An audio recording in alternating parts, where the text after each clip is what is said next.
আসসালামু আলাইকুম এভরিওয়ান। আমরা এখন এসেছি লাক্সারিয়াস রিসোর্টটা ঘুরে দেখার জন্য। এটা হলো সানসিয়াম অলিভেরি রিসোর্ট। আমরা এখন গাড়িতে করে পুরো রিসোর্টটা ঘুরবো। এরিয়াটা যেহেতু অনেক বড়, এর জন্য গাড়ি ছাড়া হেঁটে যাওয়া অসম্ভব একটা ব্যাপার, কিন্তু হাঁটতেও আমাদের অনেক ভালো লাগতেছিল। এত বড় একটা এরিয়া, আর এখানে ডুপ্লেক্স ভিলা, তারপরে ওয়াটার ভিলা, অনেক ধরনের কটেজ, অনেক ধরনের ভিলা রয়েছে। এগুলো হলো ডুপ্লেক্স ভিলা।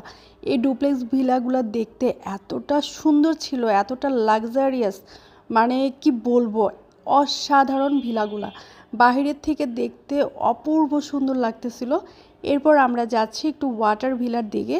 ওয়াটার ভিলাগুলার এক একটা এক এক নাম রয়েছে, নামগুলোও খুব সুন্দর সুন্দর নাম। আমরা আজকে এক রাত থাকবো এখানে, এর জন্য আমরা একটু ঘুরে ঘুরে দেখতেছিলাম পুরো এরিয়াটা।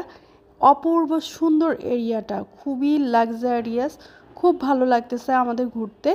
আমরা এখন যাচ্ছি ওয়াটার ভিলার দিকে। এই জায়গাটা